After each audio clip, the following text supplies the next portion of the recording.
नमस्कार. आजच्या व्हिडिओमध्ये आपण बघणार आहोत की 2024च्या सार्वत्रिक निवडणुकामध्ये भाजपला बहुमत का मिळाले नाही आणि त्यांना 300 पारचा आकडाही का पार करता आला नाही याची 12 कारणे पाहणार आहोत.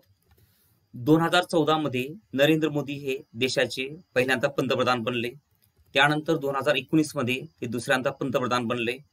2014 मध्ये भाजपाला 282 जागा मिळाल्या तर 2019 मध्ये 303 जागा मिळाल्या, म्हणजे त्यांना स्पष्ट बहुमत मिळाले.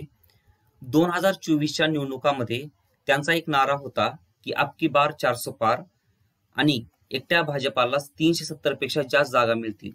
पण राष्ट्रीय लोकशाही आघाडी म्हणजेच एनडीएला 293 जागा मिळाल्या आणि भाजपाला फक्त 240 जागा मिळाल्या, म्हणजेच गेल्या निवडणुकीच्या तुलनेमध्ये 63 जागा कमी मिळाल्या. याची कारण आपण पाहणार आहोत की भाजपाला हा आकडा का गाठता आला नाही 400 पारचा किंवा 370चा. तर पहिलं कारण आहे भ्रष्ट नेत्यांना भाजपामध्ये आसरा. 2014 मध्ये नरेंद्र मोदी अनेक आश्वासने देऊन सत्तेमध्ये आले होते. त्यातील एक म्हणजे भ्रष्टाचार संपवणे आणि भ्रष्टाचारांना शिक्षा करणे. काँग्रेसच्या काळात अनेक भ्रष्टाचार झाले, कोटींचे भ्रष्टाचार झाले असे आरोप केले गेले. जनतेनेही यामुळेच नरेंद्र मोदींना निवडून दिले होते. पण मोदींनी गेल्या 10 वर्षात काँग्रेस आणि इतर विरोधी पक्षातील भ्रष्ट नेत्यांना आपल्या पक्षात घेऊन त्यांना मंत्रिपदे दिली. यामुळेच जनता काहीशी नाराज झाली व मोदीवरील त्यांचा विश्वास कमी झाला. दुसरं कारण आहे प्रचारादरम्यान धार्मिक राजकारण.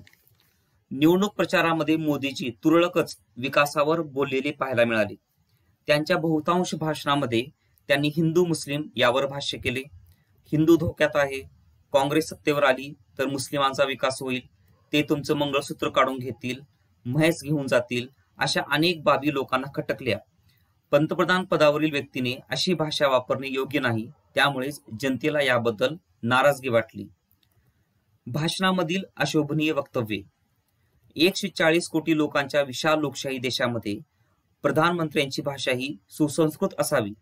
मोदींनी अनेक भाषणामध्ये अभद्र भाषा वापरली. काँग्रेसचे लोक मुजरा करतील, तसेच मटण मछली अशी भाषा वापरली. अदानी अंबानीकडे काळा पैसा आहे आणि ते टेम्पो भरून राहुल गांधीला देतात, अशा अनेक वक्तव्यामुळे जनतेला वेड्यात काढल्यासारखे वाटू लागले. त्यामुळेच जनतेने त्यांच्याकडे पाठ फिरवली. अहंकार आणि गर्व. सरकार चालवणे ही पंतप्रधान आणि मंत्र्यांची सामूहिक जबाबदारी असते. त्या त्या खात्याच्या मंत्र्यांना त्याचे श्रेय दिले गेले पाहिजे. पण मोदीजींनी सर्व श्रेय आपल्याकडेच घेतले.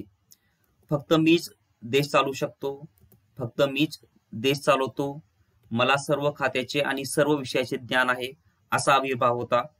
प्रचारांच्या बॅनरमध्ये, विकासांच्या जाहिरातीमध्ये फक्त आणि फक्त मोदीच होते. यातूनच त्यांचा अहंकार दिसून आला. पुढचं कारण आहे ईडी सीबीआयचा वापर फक्त विरोधकांसाठी. ईडीची स्थापना 1956 ची आहे, पण गेल्या 5-6 वर्षातच ईडीची जनतेला माहिती झाली. कारण अनेक राजकीय नेत्यावर ईडीने कारवाया केल्या, पण ह्या कारवाया फक्त आणि फक्त मोदी आणि भाजपाच्या विरोधकावर करण्यात आल्या. ज्यांनी भाजपामध्ये प्रवेश केला त्यांच्यावरची कारवाई रद्द करण्यात आली. यातूनच जनतेला कळाली की ईडीचा वापर हा फक्त मोदीजी स्वार्थासाठी व पक्षासाठी करत आहेत. पुढचं कारण आहे संविधान बदलण्याची भाजपा नेत्याकडून वक्तव्य. भारतीय संविधान हे भारतीय लोकशाहीचा प्राण आहे, प्रमुख ग्रंथ आहे, कोट्यावधी लोकांची ती अस्मिता आहे. पण काही भाजपा नेते आणि मंत्र्यांनी संविधान बदलण्याची भाषा केली. यामुळे अनेक लोकांना, विशेषतः दलित जनतेला ही गोष्ट रुचली नाही. याचा त्यांच्या मनामध्ये राग होता. संविधान बदलाच्या भीतीनेच भाजपाला मते कमी मिळाली. विचारवंतांनी मोदींची तुलना हुकुमशहाशी केली. लोकशाहीमध्ये विरोधी पक्षाला खूप महत्व आहे. लोकशाही जिवंत ठेवायची असेल तर विरोधी पक्ष गरजेचा आहे. पण मोदीजींना विरोधी पक्ष मुक्त भारत करावायचा होता. यामुळेच अनेक विचारवंतांनी हे हुकुमशाहीचे वातावरण आहे अशी टीका केली. विरोधी पक्ष नसेल तर आणि 400 पार झाले तर भविष्यात भारतामध्ये हुकुमशाही निर्माण होऊ शकते याची भीती व्यक्त करण्यात आली. यामुळे अनेक अभ्यासकांनी, विचारवंतांनी आणि बुद्धिजीवी लोकांनी मोदींकडे पाठ फिरवली. पुढचं कारण आहे महागाई व बेरोजगारीने जनता त्रस्त. 2014 मध्ये मोदीजी महागाई आणि बेरोजगारी या विषयावर काँग्रेस पक्षावर टीका करूनच सत्तेवर आले होते. वर्षाला 2 करोड रोजगार निर्माण केले जातील असे आश्वासन दिले होते, पण प्रत्यक्षात 10 वर्षात असे झाले नाही. महागाई खूपच वाढली आणि तरुणांना बेरोजगार राहावे लागले. यामुळे सामान्य जनता आणि तरुणांमध्ये नाराजगी पसरली. पुढचं आहे कारण मोदीजींचे ज्ञान विज्ञानामधील चुकीचे वक्तव्य. सोशल मीडिया खूपच सक्रिय झाला आहे. याच मीडियावरून मोदीजींचे चुकीचे ज्ञान जनतेपर्यंत पोहोचले. गणितामध्ये चुकीचे सूत्र वापरणे, नालीमधून गॅस निर्माण करणे, ढग आणि रडार, गांधीजींना जग ओळखत नव्हते, जिल्ह्यांचे कॅपिटल्स, ग्लोबल वॉर्मिंग अशा अनेक चुकीच्या बाबीमुळे जनतेमध्ये त्यांचे हसू झाले. न्यूज चॅनल्सवर फक्त मोदी मोदी आणि मोदी. पत्रकारांनी तटस्थ राहायला हवे. त्यांचे मुख्य काम आहे की सत्ताधारी पक्षाला व सरकारला प्रश्न विचारणे. पण अनेक न्यूज चॅनल्स हे गेल्या 10 वर्षात बिकाऊ मीडिया आणि गोदी मीडिया बनून राहिले. मणिपूर प्रश्न असेल किंवा शेतकऱ्यांचे आंदोलन असेल, बेरोजगारी असेल किंवा भाजपा नेत्याकडून जनतेवर होणारा अपमान असेल, असे अनेक प्रश्नावर त्यांनी आवाज उठवला नाही. फक्त ते मोदीजींच्या चुकीच्या कामासाठी व निर्णयासाठी उदो उदो करत राहिले. हेही जनतेला पटलं नाही. पुढचं कारण आहे भारत जोडो यात्रा व राहुल गांधीचा उदय. काँग्रेस मुक्त भारत असे वातावरण असताना राहुल गांधींनी भारत जोडो यात्रा व न्याय यात्रा काढून काँग्रेसला नवसंजीवनी दिली. तळागाळातील लोकांना भेटी दिल्या, त्यांच्या समस्या समजून घेतल्या. यामुळे जनतेला राहुल गांधी एक आधार वाटू लागला. यामुळेच काँग्रेस पक्षाने फिनिक्स पक्षाप्रमाणे राखेतून भरारी घेतली व राहुल गांधीचा उदय झाला.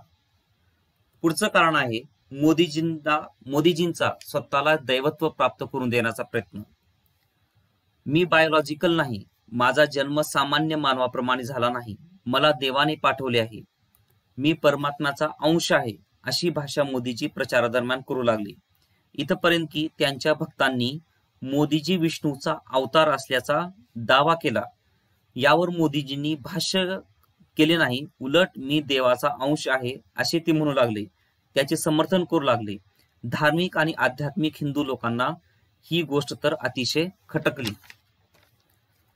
या सर्व बाबीमुळे आणि अनेक कारणामुळे मोदीजींचे 400 पारचे स्वप्न भंगले आणि त्यांना भाजपाचे सुद्धा 272 खासदार निवडून आणता आले नाहीत.